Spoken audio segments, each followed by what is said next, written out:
इस मार्ग पर हमने कितना समर्पण चाहिए, कितनी दृढ़ता चाहिए। बालकों का खेल नहीं है ये।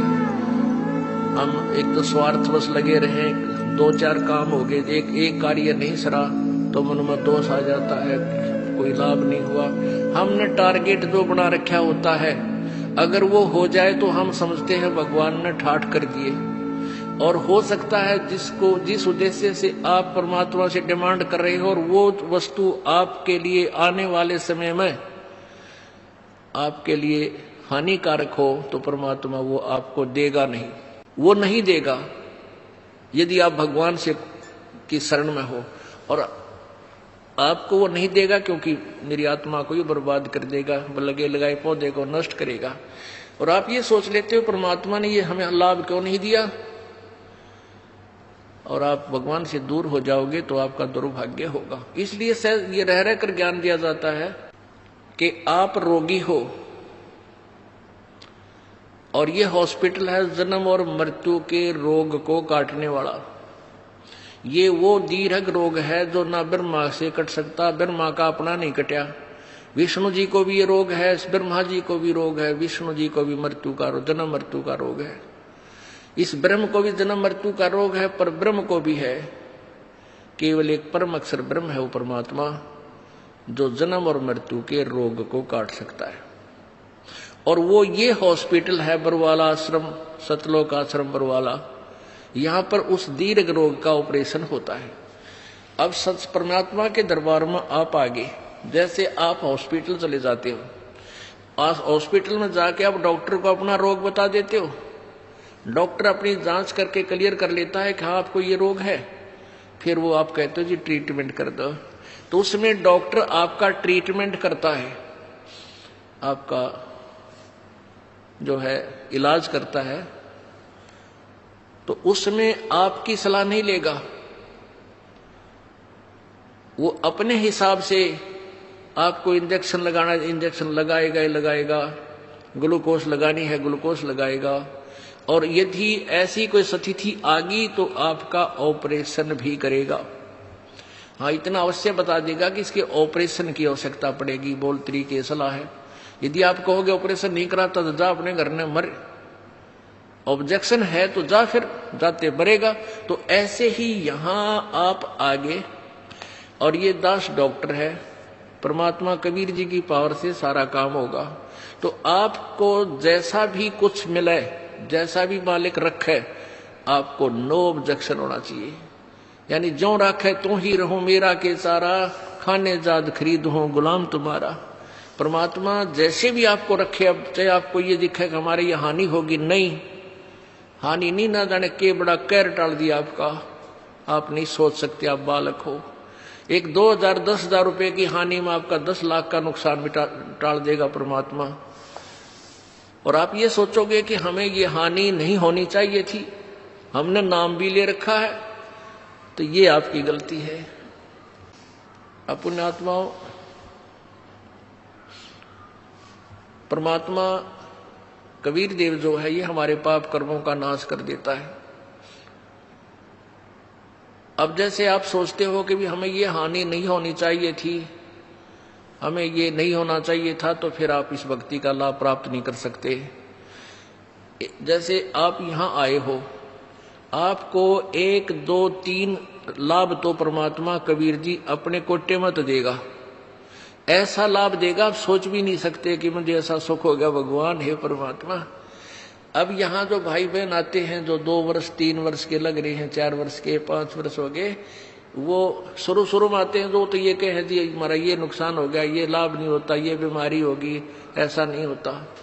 2 वर्ष के बाद जो सच्चे दिल तो लगते हैं, नाम खंड नहीं करते, 2 वर्ष के बाद उनके पास जुबान नहीं रहती, हमके मांगा भगवान तो बिना मांगे देने लग जाता है, इतना सुख दे देगा आपको। अब वो जो नए नए आते हो तो अपने दुख बताते हैं, और उनको क्योंकि आपके पिछले पुण्य नहीं थे, बैटरी चार्ज नहीं थी, तभी तो आपको दुख हुआ, आपके प्रारब्ध में वो पाप थे। अब परमात्मा ने आते ही वो पाप काट के आपके सुख लिख दिए, तो अपने कोटे से आपको दिया। फिर आपको कहा जाता है कि बेटा बच्चा बेटी अब तू भक्ति करके अब अपनी कमाई स्वयं कर। एक दो सुख तो इसलिए दिया जाता है कि ये पहचान लेके भगवान है यहां पर, और फिर आपने स्वयं अपनी मजदूरी करनी पड़ेगी, तभी तुम सेठ होगे। तो यहां आते हो, जैसे कोई भक्त आता है, पहले तो आप सच्चे दिल से शुरू में लगते नहीं। यदि आप शुरू से समर्पण कर दो और छोड़ दो सब पूजाओं को, देखना आपके ऊपर एक वर्ष के अंदर वारे न्यारे कर देगा भगवान, लेकिन नहीं कर पाते।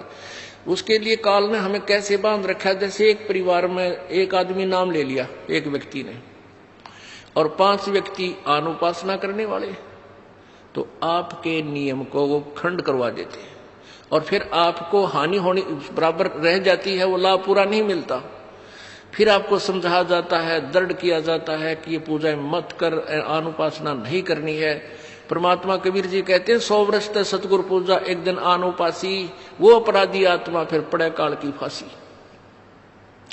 100 वर्ष आपने साधना कर रखी है, परमात्मा की साधना, सत्य साधना, एक दिन अनुपासना कर ली, अन्य देवी देवता या क्रियाक्रम कर दिया, तो तेरा सारा नष्ट हो जाएगा। वो अपराधी आत्मा फिर पड़े काल की फांसी, यानी वो पिछला किया हुआ नष्ट नहीं होगा, लेकिन काल के जाल में फंस गया, नाम टूट गया, और काल फिर तेरे पिछले पुण्य के आधार पर तुझे नचाएगा, स्वर्ग में देवता बना देगा, ब्रह्मा विष्णु महेश बना देगा, पदवी दे देगा, फिर आपकी मलाई जो बैटरी डिस्चार्ज हो जाएगी, फिर गधे की योनि दे देगा, यानी काल की फांसी में फिर रह गया। तो ये साधनाएं आपने जो हम बताते हैं, शुरू में ही प्रारंभ से ही दृढ़ निश्चय करके आओ, और सब आप अनुपासना को और सब मर्यादा जो आप हमारे नियम को भंग करती हैं, इनको तुरंत त्याग दो, और फिर देखना। अब जैसे कोई भक्त आता है अनजान, जो ज्ञान नहीं समझ रहे, वो कहते हैं जी मेरे को ना 4 महीने हो गए नाम लिए ने, मेरे को 10 महीने हो गए और मुझे कोई लाभ नहीं हो पा रहा, मैंने पाठ भी करा दिया, ज्योत भी बोल दी। उसके 2 कारण हो सकते हैं। एक तो ये है कि आपने बीच में कोई नाम खंड किया है, या आपका नाम खंडित है। जब नाम कनेक्शन कट गया तो पावर आएगी नहीं, तो बिजली नहीं आएगी, तो आपके पंखे चले ना कूलर चले। दूसरा ये कारण हो सकता है कि आप जैसे सर्दियों के मौसम में आपने स्वेटर भी पहन रखी है, जूते भी पहन रखे, और फिर भी आपको सर्दी लग रही है, तो क्या कारण है कि सर्दी घनी है। सर्दी घनी है तो उसका क्या उपाय है कि जर्सी और पहन, और जर्सी से भी सर्दी लग रही है तो कंबल और ले। उसका विकल्प यही है, और तरीका नहीं। अब कोई ये कहे कि मैंने स्वेटर भी पहन रखी और फिर भी सर्दी लगती है, क्या फायदा हुआ, मैं तो स्वेटर निकाल कर फेंक देता हूं, तो वो बोली बूच होगा होता है। अब आपने नाम ले लिया, आपने जोत भी चढ़ा दी, जोत भी लगवा दी, धर्म पाठ भी करवा दिया, और फिर भी आपके ऊपर थोड़ी बहुत आपत्ति है, तो पाप कर्मों की सर्दी बहुत भयंकर है। यदि देखो आपने कंबल ओढ़ लिया, कंबल ओढ़े हुए और फिर भी सर्दी लग रही है, तो क्या उस कंबल को फेंक देने से सर्दी खत्म हो जाएगी? नमूनिया होगा। कंबल ने जितना उसकी क्षमता थी उतना प्रोटेक्शन आपका कर रखा है। अगर ये कंबल भी ना होता इतनी सर्दी में तो नमूनिया हो जाता आपको।